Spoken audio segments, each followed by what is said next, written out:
So as we go through this course, for each section, we'll start with a lecture talking about the muscles.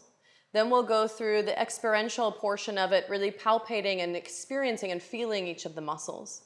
And then we'll take you into a yoga class so you can feel the context as it relates to a yoga practice.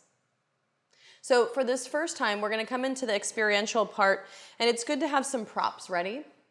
As with our yoga practice, it's nice to just make sure you have some blankets and some blocks. And I'll also ask that you have either some myofascial balls or simply some tennis balls. And 2 will be sufficient. And to just have those nearby. As we go through this, first off, none of this should be painful. We will be doing a little bit of myofascial release, and without going into the broader context of myofascial release and its applications, what I want you to pay attention to is that really our purpose is to help you feel the muscle and really create a connection to it, to build a relationship of what it feels like to use this muscle and experience this muscle. And that's really our primary focus. However, beyond that, you just want to make sure that none of this is painful. If it feels like it's too much, if there's any pain, please back off or skip it. None of this should be painful, though it might be a little uncomfortable. Clearly, we don't want you to be in pain. So please modify as you need to. Remember, the whole purpose of this is for you to feel the tissues and connect to them. So one thing that can also be really helpful when we're using the balls, if it ever feels like it's too intense, you can grab your blanket and literally just put a layer or 2 or 3 of your blanket on top of the ball to soften it. And that can be a nice way to allow it to be a little less intense as well. And if all of that fails, just skip, and you can use your fingers on a lot of these as well instead. So we're going to begin with the scapular stabilizers, and for the first one, we're actually just going to use our fingers to palpate. So remember, we have the 2 scapular stabilizers. We've got serratus anterior, and we have the rhomboids. So we'll start with serratus. What I want you to do is you'll take your left hand, and you're going to take your hand and put it on the side of your ribs here. Now, I want you to notice first that as you put your hand on the side of your ribs, right away you feel skin, and pretty quickly you feel bone. So you're conscious that there's not a thick layer of muscle here. In fact, we mentioned this earlier, that the serratus is actually a very thin sheet of muscle. So what I want to pay attention to is with my fingertips, having some sensitivity here to feel that it's going to be a very small contraction that I'm looking for, rather than this big bicep contraction. So using your fingers, what I want you to think about is placing this flat pressure on the side of your ribs here, and you're going to push in pretty firmly. Now notice here, if I go back further, if you grab your armpit, you can kind of feel this back flap of skin here on the back of the armpit and on the front of the armpit. I want to go kind of between those on the side of the ribs here. I'm going to push in pretty firmly with my fingers. I'm going to take my right hand out in front of me.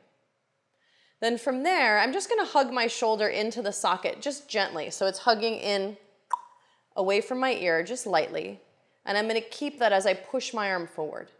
And then I'm going to push and relax, and push and relax. So that I can feel the muscle, and you can repeat that several times. I like to do it kind of quickly, so you can feel the muscle twitch on and off.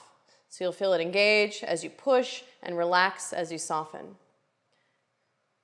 Right, and then just switch sides. So take the opposite arm out, take your fingers on the side of your ribs. Again, flat contact, so you're using this broad surface of the fingertips here, pressing in fairly firmly on the side of the ribs so that you really are on the ribs, not this kind of musculature of the armpit.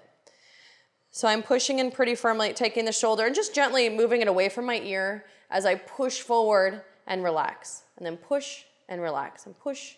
And I like to do it pretty quickly so you can feel it twitch on and off.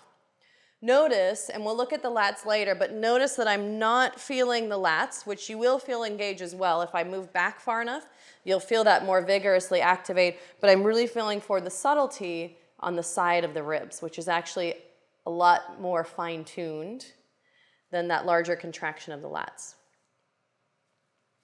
Great, now remember the serratus goes down through those whole first 8 or 9 ribs. So I could palpate up into the armpit, I could palpate a little bit lower. Mostly you're probably going to feel it a little bit easier in this kind of midsection of the ribs here. The next one is one that's pretty familiar to us, the rhomboids, but I'll give you a moment to experience it as well since we're here. You're gonna take your myofascial or your tennis balls, whatever you prefer, and you're gonna place them on your mat about an inch apart. Now, you might wanna have a block handy here, so you can just place it about where your head would be. And I'm gonna place those about an inch apart, and I can kind of navigate myself in space here and see if I can land right on them and place them between my shoulder blades. Now we know that the rhomboids run from all the way down that medial border of the shoulder blades. So I've got a lot of leeway here. I can place the tennis balls, the myofascial balls, anywhere in that space between the shoulder blades. So where I am right now, I could even roll down a little bit. And from there, I'm just going to take my arms across and then apart. And across and apart. And then close your eyes and just find one spot that you can stay with. Either arms kind of hugging you across the body or out to the sides, whatever feels more helpful there. Maybe one of them being able to relax into a little more than the other. And I want you to close your eyes and visualize this muscle. Remember going from C7 down through T5, or you could just think about it as the upper thoracic vertebra, to the medial border of the ribs of the shoulder blade.